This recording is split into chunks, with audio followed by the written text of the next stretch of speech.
हाँ तो प्यारे बच्चों नमस्कार, कैसे आप सब। उम्मीद करते बहुत बढ़िया होंगे।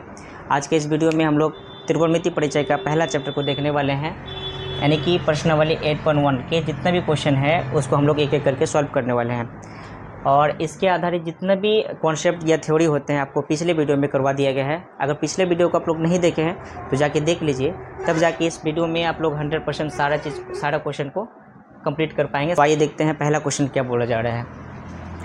त्रिभुज ए बी सी में जिसका कोण बी समकोण है, कौन सा कोण समकोण है? तो बी कोण समकोण है। और ए बी बराबर 24 सेंटीमीटर दिया हुआ है और बी सी बराबर जो है 7 सेंटीमीटर दिया हुआ है। बी सी कितना दिया हुआ है? 7 सेंटीमीटर और ए बी 24 सेंटीमीटर आपको दिया गया है।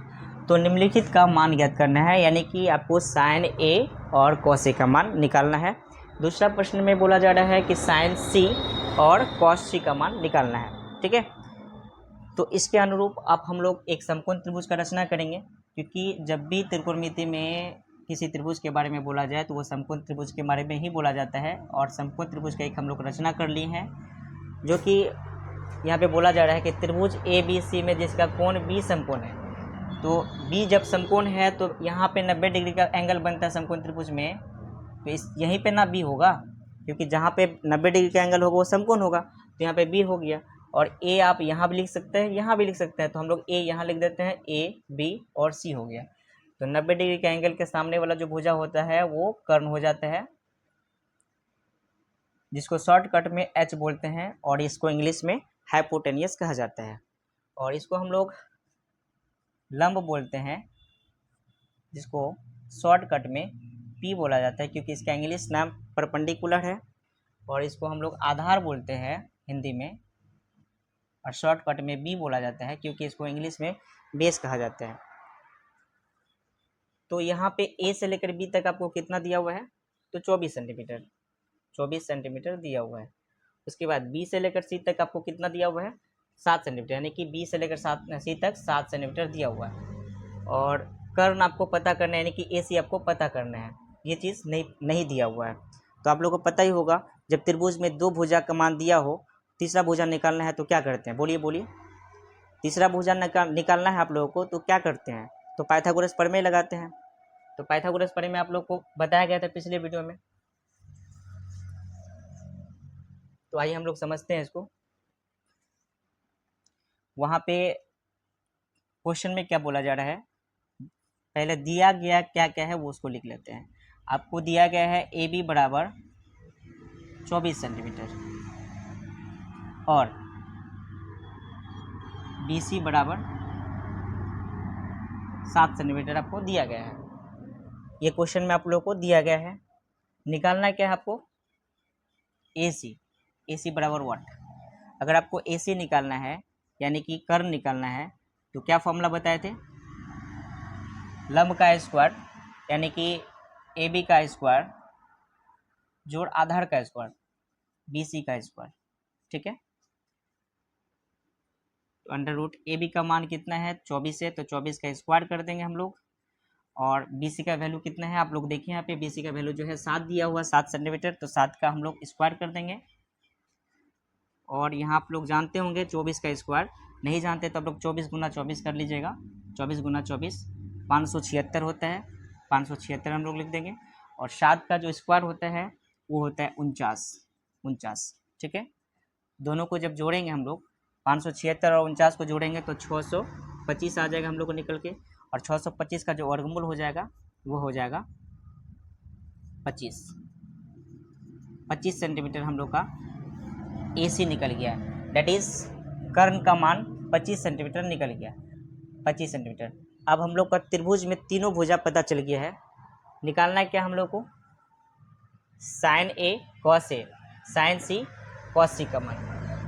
एक बात आप लोग को बताया गया था पिछले वीडियो में कि अगर हम लोग यहाँ पे थीटा रखें और थीटा के सामने वाला भुजा क्या होता है? लंब होता है। अगर हम लोग यहाँ पे थीटा रखें तो थीटा के सामने वाला भुजा ये वाला हो जाएगा लंब। ठीक है, तो यहाँ पे बोला क्या जा रहा है, देखिए 1 नंबर प्रश्न में sign A comma cos A, तो साइन ए के एंगल से देखने बोला जा रहा है। तो ए के एंगल से देखिए, तो ए के एंगल से जब हम लोग देखेंगे, यहाँ से ए के एंगल से जब देखेंगे तो इसके सामने वाला भुजा P हो जाएगा, ठीक है। यानी कि जो BC है वो हमारा लंब हो जाएगा और ये आधार हो जाएगा। क्योंकि पिछले वीडियो में आप लोगों को बताया गया है कि लंब और आधार इंटरचेंज हो सकता है, लेकिन कर्ण कभी भी इंटरचेंज नहीं हो सकता, अपने जगह में वो फिक्स रहते हैं, ठीक है। इस चीज़ को आप लोग याद रखिएगा। और यहाँ पे अगर हम लोग थीटा है तो थीटा के सामने वाला भुजा लंब हो जाता है। तो हम लोग को किस एंगल से देखने बोला जा रहा है, तो एक एंगल से देखने बोला है। तो एक एंगल से जब हम लोग देखेंगे तो ये हमारा लंब हो जाएगा। तो साइन ए तो साइन ए बराबर हम लोग जानते हैं साइन थीटा का रेशियो का फॉर्मूला क्या था, P/H होता था, P/H यानी कि P/H। तो इसका मतलब है कि हम लोग P अभी क्या हो जाएगा, BC हो जाएगा। P का मान क्या हो जाएगा, BC, और H तो कभी चेंज होता ही नहीं है, तो AC। तो BC हमारा कितना है, BC हमारा 7 है, तो 7 लिख देंगे, और AC हमारा कितना है, तो 25, तो 25 लिख देंगे। ये आंसर हो, ठीक है। दूसरा में क्या बोला जा रहा है, कॉस ए का मान। तो कॉस ए बराबर जो हो जाता है वो हमारा B/H होता है, रेशियो का फॉर्मूला B/H। अब बताइए कि जब हम लोग एक एंगल से देखेंगे तो हमारा P क्या हो जाएगा, इसके एंगल से, एक एंगल से देखेंगे तो इसके सामने वाला हो जाएगा P हो जाएगा। तो हमको तो P चाहिए नहीं, B और H चाहिए। तो अब ये जब P हो गया तो ये क्या हो जाएगा, B हो जाएगा। तो B का वैल्यू जो हो जाएगा AB हो जाएगा, AB/H तो कभी बदलता ही नहीं है, तो AC हो जाएगा। तो AB का मान जो हो जाएगा वो 24 और AC का मान 25 हो जाएगा। हो गया। दूसरा प्रश्न यहाँ पे बोला जा रहा है, दूसरा sine C, cos C, sine C। यहाँ पे बोला साइन थीटा का भी रेशियो का फॉर्मूला होता है P/H, लेकिन यहाँ पे बोला जा रहा है एंगल C के एंगल से देखने के लिए, C एंगल से देखने के लिए बोला जा रहा है। यहाँ से आप देखेंगे तो सामने वाला भुजा P हो जाएगा, तो ये P ऑलरेडी है ही, तो P का वैल्यू कितना है, AB, और H तो कभी बदलता ही नहीं है, तो H के जगह में क्या लिख देंगे, AC। तो AB का मान कितना है, 24, और AC का मान कितना है, 25 हो जाएगा, ठीक है। दूसरा क्या बोला जा रहा है, कॉस C का मान, कॉस C। फिर से हम लोग कॉस C, तो कॉस थीटा का रेशियो फॉर्मूला होता है B/H। जब एंगल C से देखा जा रहा है तो एंगल C के सामने वाला जो भुजा हो जाएगा वो लंब हो जाएगा, और हमको लंब नहीं चाहिए, हमको चाहिए आधार बटे कर्ण। तो आधार क्या है हमारा, अभी आधार हमारा 7, यानी कि BC/AC है। तो BC का मान कितना है, 7 है, और AC का मान कितना है, तो 25 है। आशा करते हैं आप लोग इस क्वेश्चन को अच्छा से समझ गए होंगे, 100% आप इस क्वेश्चन को आप लोग समझ गए होंगे। दूसरा प्रश्न को देखते हैं। दूसरा प्रश्न में क्या कह रहा है कि आकृति में tan P - cot r का मान ज्ञात करना है। और ये देखिए आकृति बना हुआ आपके सामने, कौन सा आकृति बना हुआ, तो समकोण त्रिभुज बना हुआ। क्या बना है, समकोण त्रिभुज। इसमें समकोण त्रिभुज में है दो भुजा आपको दे के रखा है, यानी लंब और कर्ण दिया हुआ है। क्या क्या दिया हुआ है, लंब और कर्ण दिया हुआ है, और इसका नेमिंग दिया हुआ है PQR। एक PQR एक समकोण त्रिभुज है जिसमें कि दो भुजा दिया हुआ है, लंब और कर्ण। और आपको निकालना क्या है, तो आधार निकालना है, ठीक है। और Q कोण क्या है, एक समकोण है। जब भी दो भुजा दिया रहा है समकोण त्रिभुज में, तीसरा भुजा निकालते हैं हम लोग पाइथागोरस प्रमेय लगाकर। तो पहले हम लोग क्वेश्चन को सॉल्व करने से पहले जो दिया गया उसको लिख लेते हैं। दिया गया है क्या क्या दिया गया है, तो PQ का मान दिया हुआ, यानी कि लंब का मान, लंब जो दिया हुआ वो 12 सेंटीमीटर है। उसके बाद PR कितना दिया हुआ है, 13 सेंटीमीटर। हमें ज्ञात क्या करना है, तो QR ज्ञात करना है। हमें ज्ञात क्या करना है, QR, क्योंकि देखिए दो भुजा दिया हुआ है, लंब और कर्ण दिया हुआ है। ये कर्ण है जो कि सबसे बड़ी भुजा है, कर्ण है ये, और जो कि सबसे बड़ी, इसको हम लोग शॉर्टकट में H भी बोलते हैं, और इसको हम लोग P बोलते हैं, और इसको क्या बोलते हैं, B बोलते हैं, ठीक है। तो हमें QR निकालना है, यानी कि आधार निकालना है। तो QR कैसे निकालेंगे, पाइथागोरस प्रमेय से निकालेंगे। क्योंकि QR बराबर फॉर्मूला हो जाएगा पाइथागोरस प्रमेय से अंडर रूट PR का होल स्क्वायर माइनस PQ का स्क्वायर। जब भी घटाएंगे हम लोग तो बड़ी भुजा में से छोटी भुजा को घटाएंगे, ठीक है। तो बड़ी भुजा, सबसे बड़ी भुजा, इस तीनों में सबसे बड़ी भुजा कौन है, तो कर्ण है। तो कर्ण में से नहीं घटेगा। तो PR का वैल्यू कितना है, PR का वैल्यू 13, 13 का स्क्वायर, पी आर का वैल्यू 13 है, 13 का स्क्वायर कर दिए। पी क्यू का मान कितना है, तो 12, तो 12 का स्क्वायर कर देंगे। कोई दिक्कत नहीं है ना। 13 का स्क्वायर कितना होता है, तो 169 होता है, और 12 का स्क्वायर आप लोग जानते होंगे 144 होता है। तो आइए लिख देते हैं 13 का स्क्वायर 169 और 12 का स्क्वायर 144। तो 169 और 144 को जोड़े घटाएंगे, 169 और 144 को घटाएंगे तो क्या हो जाएगा, 25 हो जाएगा। कितना हो जाएगा, 25। सो क्यू आर बराबर क्या निकल जाएगा, 5 सेंटीमीटर निकल जाएगा। यानी आधार का मान क्या हो गया, 5 सेंटीमीटर। यहाँ पे जो है 5 सेंटीमीटर हो गया। तो बताइए समकोण त्रिभुज का तीनों भुजा पर हम लोग को पता चल गया। जब तीनों भुजा पता चल गया तो हम लोग निकाल सकते हैं अब tan p और cot r। तो एक चीज़ आप लोग को बताया गया था कि इस तीनों भुजा में h जो है कभी भी चेंज नहीं होती है, p और लंब और जो है आधार चेंज हो सकता है, इंटरचेंज हो सकता है, लेकिन आधार ये कर्ण जो है कभी भी चेंज नहीं होती है। तो यहाँ पे देखिए tan p के एंगल से देखने बोल रहा है और cot r। तो आइए हम लोग सबसे पहले बात की tan p का मान निकालते हैं। tan p का मान, तो tan थीटा का रेशियो का फॉर्मूला बताए थे, p बटे b क्या होता था, p बटे b, tan थीटा का रेशियो फॉर्मूला। तो बताइए जब p के एंगल से देखेंगे, यानी कि यहाँ से जब देखेंगे तो इसके सामने वाला भुजा क्या हो जाएगा, वो हमारा लंब हो जाएगा, यानी p हो जाएगा। तो हमें चाहिए p बटे b, तो p अब हमारा ये ना हो गया, तो 5, p का मान कितना हो गया 5, और हमको b क्या हो गया, b हमारा क्या हो गया 12। हालांकि ये p का मान है 12, जो है p का मान। जब हम लोग p के एंगल से देखें, यहाँ पे tan p के एंगल से जब देखें तो ये चेंज हो गया, ठीक है। और जब हम लोग यहाँ से देखेंगे तो वो आपस में चेंज हो जाएगा, ये p हो जाएगा, तो p ऑलरेडी है ही है। तो tan p का मान जो हो गया, tan p का वैल्यू 5/12, ठीक है। अब आते हैं हम लोग cot r किसके एंगल से देखेंगे, अब हम लोग r के एंगल से देखेंगे, ठीक है, r एंगल। तो यहाँ से जब हम लोग देखेंगे, यहाँ से देखेंगे तो देखिए इसके सामने वाला भुजा यही ना है, p हो जाएगा ये। तो इसके सामने वाला भुजा p है, तो p ऑलरेडी है ही है। तो हमें चाहिए tan cot थीटा बराबर रेशियो फॉर्मूला होता है b बटे p। जब इसके सामने वाला भुजा, इसके सामने r के सामने वाला भुजा p हो जाएगा, तो हमें चाहिए p बटे b। तो ये p है, तो हमको तो ये नहीं चाहिए अभी, ये हमें चाहिए b। तो b हमारा कितना है 5 बटे कितना हो जाएगा 12, 5/12। अब हमें चाहिए tan p minus cot r, यानी कि tan p में से cot r को घटा देंगे, tan p minus cot r को घटा देंगे। तो बताइए tan p का मान कितना है, तो 5/12 है, और cot r का मान कितना है 5/12। तो आइए 5/12 ये प्लस में है और ये क्या है माइनस में, तो 5/12 और 5/12 को हम लोग कटा सकते हैं, तो क्या आ गया आंसर 0 हो जाएगा। आशा करते हैं इस क्वेश्चन को भी आप लोग 100% समझ गए होंगे, ठीक है। तो आइए हम लोग नेक्स्ट क्वेश्चन की ओर बढ़ते हैं। आइए अब हम लोग तीसरा क्वेश्चन को देखते हैं।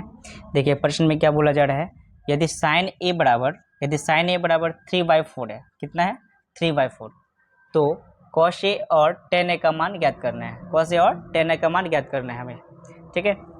तो सबसे पहली बात कि क्वेश्चन में जो दिया गया है उसको लिख लेते हैं हल। क्या दिया गया है, तो साइन ए का मान दिया हुआ है, कितना है 3/4। आप लोग को पिछले वीडियो में बताया गया था पूरा कॉन्सेप्ट कि साइन थीटा का रेशियो फॉर्मूला यानी कि अनुपातिक फॉर्मूला क्या होता है, तो p बटे h होता है। क्या होता है, p बटे h, मतलब कि हिंदी में अगर बोले तो लंब बटे कर्ण होता है, ठीक है। तो लंब बटे कर्ण, तो लंब का मान और कर्ण का मान दिया हुआ है, यानी समकोण त्रिभुज में 2 भुजा दिया गया है, जो कि लंब का मान 3 है और कर्ण का मान कितना है 4 है। तो b तो नहीं पता, आधार हमको नहीं पता, तो आधार हमको निकालना है, यानी कि b का मान निकालना है। तो चूँकि b बराबर जो हो जाएगा, क्या हो जाएगा √h का स्क्वायर माइनस p का स्क्वायर। लोगों को बताया गया था कि जब भी घटाएंगे तो बड़ी भुजा में से छोटी भुजा को घटाएंगे, है ना। तो देखिए b बराबर √h square minus p square, जो कि सबसे बड़ी भुजा होता है समकोण त्रिभुज में h। तो h में से p को घटा दिया, h square minus p square हो गया। तो h का वैल्यू कितना है, h का वैल्यू है 4, तो 4 का स्क्वायर कर दिए, और p का वैल्यू है 3, तो 3 का स्क्वायर कर दिए, ठीक है। यहाँ तक समझ में आ गया होगा सभी को। अब आइए 4 का जो स्क्वायर होता है वो 16 होता है, और 3 का स्क्वायर क्या होता है, तो 9 होता है। कितना होता है 9। जब 16 में से 9 को घटाएंगे, 16 में से 9 को जब घटाएंगे तो 7 आएगा, यानी √7 हो गया। तो चूँकि b का जो वैल्यू हो गया √7 हो गया, क्योंकि ये रूट से नहीं निकल सकता है, तो b का वैल्यू कितना हो गया √7। ठीक है। तो हमें निकालना है क्या क्या है, कॉस ए और टेन ए, किसका किसका मान निकालना है, कॉस ए का वैल्यू और टेन ए का वैल्यू निकालना है। तो पहले देखिए कॉस ए का वैल्यू क्या होता है, कॉस ए, तो कॉस थीटा का फॉर्मूला जो बताए थे रेशियो का अनुपातिक फॉर्मूला आपको बी बटे एच बताया गया था, क्या बताया गया था, बी बटे एच, बी बटे एच। तो बी हमारा यहाँ पे क्या है, √7, तो √7 लिख दिए, और एच कितना है, एच देखिए यहाँ पे 4 है तो 4 लिख दिए, ठीक है, ये आंसर हो गया। उसी तरह टेन ए निकालना है, टेन ए, तो टेन थीटा का रेशियो फॉर्मूला आपको बताया गया था पी बटे बी, पी बटे बी, यानी कि लंब बटे आधार बताया गया था। तो लंब क्या है हमारा, अभी लंब है 3, तो 3 बैठा देंगे, और बी हमारा क्या है √7, तो √7 हो गया, ये आंसर हो गया, ठीक है। तो ये भी क्वेश्चन को आप लोग अच्छा से समझ गए होंगे। आइए हम लोग नेक्स्ट क्वेश्चन में आते हैं फिर। अब आइए हम लोग देखते हैं नेक्स्ट क्वेश्चन, चौथा नंबर क्वेश्चन में क्या बोला जा रहा है, यदि 15 कॉट ए बराबर 8 है, 15 कॉट ए बराबर क्या दिया हुआ है 8, तो साइन ए का मान और सेक ए का मान को ज्ञात करना है। तो हम लोग सबसे पहले बात लिखेंगे सॉल्व, सॉल्व यानी हल। क्या दिया हुआ क्वेश्चन में, दिया गया है 15 कॉट ए बराबर 8, आपको कॉट ए का वैल्यू नहीं दिया है, 15 कॉट ए का मान दिया हुआ 8, तो सिर्फ और सिर्फ कॉट ए का मान क्या होगा, कॉट ए का मान जो हो जाएगा आपका 8/15, क्योंकि इसके साथ ये 15 जो है गुना के रूप में है, जब बराबर के उस पार जाएगा तो क्या हो जाएगा, भाग के रूप में चल जाएगा। ये बेसिक चीज़ है, आप लोग पहले से ही जानते होंगे। तो बताइए कॉट थीटा का जो रेशियो का फॉर्मूला आप लोगों को बताया गया था बी बटे पी, क्या बताया गया था, बी बटे पी, यानी कि समकोण त्रिभुज में दो भुजा पता चल गया, बी और पी, क्या नहीं पता हमको, एच नहीं पता, तो एच को निकालेंगे।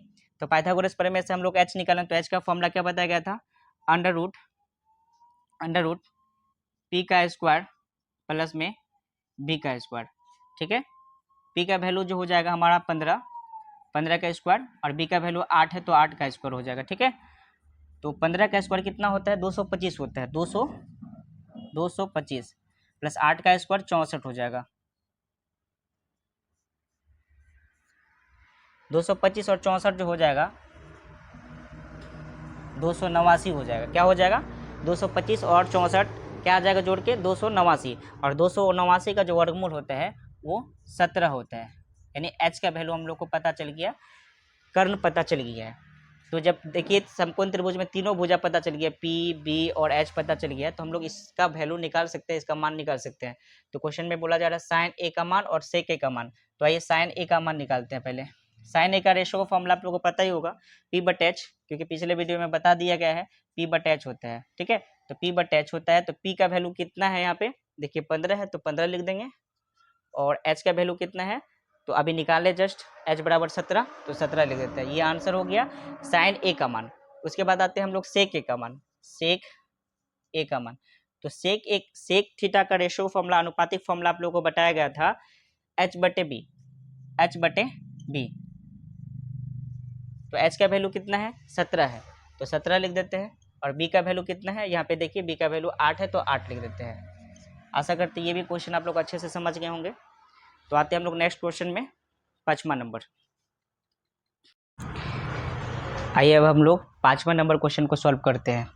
क्वेश्चन में दिया गया है यदि सेक थीटा बराबर 13/12 है, कितना दिया हुआ है 13/12, तो अन्य सभी टीएफ त्रिकोणमितीय अनुपात ज्ञात करना है, यानी सेक को छोड़कर जितने भी त्रिकोणमितीय फंक्शन 6 होते हैं, ठीक है, तो सेक को छोड़कर अन्य सभी यानी कि 5 और को ज्ञात करना है। तो सेक थीटा का मान तो दिया हुआ 13/12, तो त्रिकोणमितीय फंक्शन जो होता है टीएफ जो होते हैं वो 6 होते हैं, कितना होते हैं 6, तो सेक को छोड़कर अन्य 5 बचा, तो पाँचों को आपको निकालना है, पाँचों का वैल्यू निकालना है। आइए समझते हैं पहले, दिया हुआ क्या है, दिया गया है सेक थीटा बराबर 13/12, तो सेक थीटा का रेशियो का फॉर्मूला क्या होता है, सेक थीटा का रेशियो फॉर्मूला होता है एच बटे बी, एच बटे बी। तो देखिए एच मतलब कर्ण का मान दिया हुआ है और आधार का मान दिया हुआ है, तो हमें निकालना क्या है, लंब तो नहीं पता, तो लंब निकालना नहीं, पी निकालना है। तो आइए पी का वैल्यू निकाल, पी का मान निकालने के पाइथागोरस प्रमेय लगाएंगे, तो पाइथागोरस प्रमेय से एक फॉर्मूला निकल के आता है क्या, एच का स्क्वायर और माइनस बी का स्क्वायर, एच का वैल्यू कितना है 13, तो 13 का स्क्वायर कर देंगे, और माइनस बी का वैल्यू कितना है 12, तो 12 का स्क्वायर कर देंगे। 13 का जो स्क्वायर हो जाएगा 169 हो जाएगा, कितना हो जाएगा 169, और 12 का जो स्क्वायर हो जाएगा 144 हो जाएगा। क्योंकि P बराबर 169 में से 144 घटाएंगे तो कितना हो जाएगा यहाँ पे 25, 9 में से 4 किया तो 5, और 6 में से 2 गया 2, ठीक है। तो चूँकि P बराबर जो हो जाएगा 25 का वर्गमूल 5 आ जाएगा, 5 कितना आ जाएगा 5। तो देखिए हमें समकोण त्रिभुज का तीनों भुजा पता चल गया है, एच, टी और बी। अब बोलते हैं अन्य सभी त्रिकोणमितीय अनुपात को ज्ञात करना है, यानी सेक को छोड़कर जितना भी होते हैं, जैसे अभी आपको बताया गया है कि टीएफ जो होते हैं वो 6 होते हैं, तो सेक को छोड़कर सभी चीज को निकालना है। तो कौन कौन होता है, देखिए साइन, साइन थीटा, तो साइन थीटा जो रेशियो फॉर्मूला होता है वो P बटे एच होता है, कितना होता है P बटे एच। तो P का वैल्यू कितना दिया हुआ है, देखिए P का वैल्यू 5 दिया हुआ है तो 5 लिखेंगे, और H का वैल्यू कितना दिया हुआ है 13, तो 5 बटे 13 हो गया, ठीक है। उसी तरह हम लोग साइन के बाद कॉस, कॉस थीटा, तो कॉस थीटा जानते हैं कि सेक थीटा का उल्टा क्या होता है, सेक थीटा का जो उल्टा होता है वो कोसेक थीटा, कॉस थीटा होता है, बिल्कुल सही। सेक थीटा का उल्टा कॉस थीटा होता है, आप लोग को पहले ही बता दिया गया था। सेक का अपोजिट यानी सेक का जो उल्टा होता है वो कॉस थीटा होता है। तो बताइए सेक थीटा जब बराबर, सेक थीटा का मान जब 13 बटे 12 है तो इसका वैल्यू क्या हो सकता है 12 बटे 13। तो हम लोग देखते हैं सेक थीटा का जो रेशियो का फॉर्मूला होता है वो बी बटे एच होता है, क्या होता है बी बटे एच। तो देखिए बी का मान कितना है 12 है, तो 12 लिख दिए, और एच का मान कितना है, एच का मान यहाँ पे देखिए 13 है तो 13 लिख दिया, यानी कि सीधा इसका उल्टा, यानी सेक थीटा का अपोजिट हो गया। आप लोगों को पहले ही बता दिया गया सेक थीटा का जो उल्टा होता है वो कॉस थीटा होता है, ठीक है। ये भी हो गया साइन कॉस टेन, अब टेन निकालते हैं हम लोग, टेन थीटा, तो टेन थीटा का रेशियो फॉर्मूला होता है P बटे बी, क्या होता है P बटे बी। P का वैल्यू कितना है 5 है तो 5 लिख देंगे, और B का वैल्यू कितना है, यहाँ पे देखिए B का वैल्यू 12 है तो 12 लिख देते हैं, ठीक है। साइन कॉस टेन निकल गया। अब हम लोग को साइन का उल्टा जानते हैं आप लोग, साइन थीटा का उल्टा क्या होता है कोसेक थीटा होता है, तो कोसेक थीटा का वैल्यू निकालना है, कोसेक थीटा। तो जब बताए हैं कि साइन थीटा का जो रेशियो का फॉर्मूला, साइन थीटा का रेशियो का फॉर्मूला P बटे एच होता है, जब साइन थीटा का रेशियो फॉर्मूला P बटे एच होता है तो साइन का अपोजिट जब कोसेक होता है, साइन थीटा का उल्टा जब कोसेक थीटा, तो इसका रेशियो का भी उल्टा उसका रेशियो होगा। तो ये P बटे एच तो क्या हो जाएगी H बटे P हो जाएगा, H बटे P। तो H का वैल्यू हमारा 13 है तो 13 बैठा देते हैं, और P का वैल्यू कितना है 5, तो 5 बैठा देते हैं, ठीक है। अब आते हैं हम लोग कॉस थीटा का उल्टा सेक थीटा, तो सेक थीटा तो निकला हुआ पहले से ऑलरेडी, तो सेक को नहीं निकालना है। अब आते हैं टेन का उल्टा क्या होता है कॉट, कॉट थीटा, तो कॉट थीटा का रेशियो फॉर्मूला होता है B बटे पी, यानी टेन का जो उल्टा होता है कॉट होता है, तो टेन थीटा जब का रेशियो फॉर्मूला P बटे बी है तो इसका अपोजिट सीधा हो जाए क्या हो जाएगा B बटे पी। तो इसका वैल्यू का भी उल्टा यानी 12 बटे 5 होना चाहिए। देखिए B का मान क्या है 12, तो 12 लिखते हैं, और P का मान कितना है तो 5 है तो 5 लिखेंगे, ठीक है। तो आई होप इसको भी आप लोग समझ गए होंगे।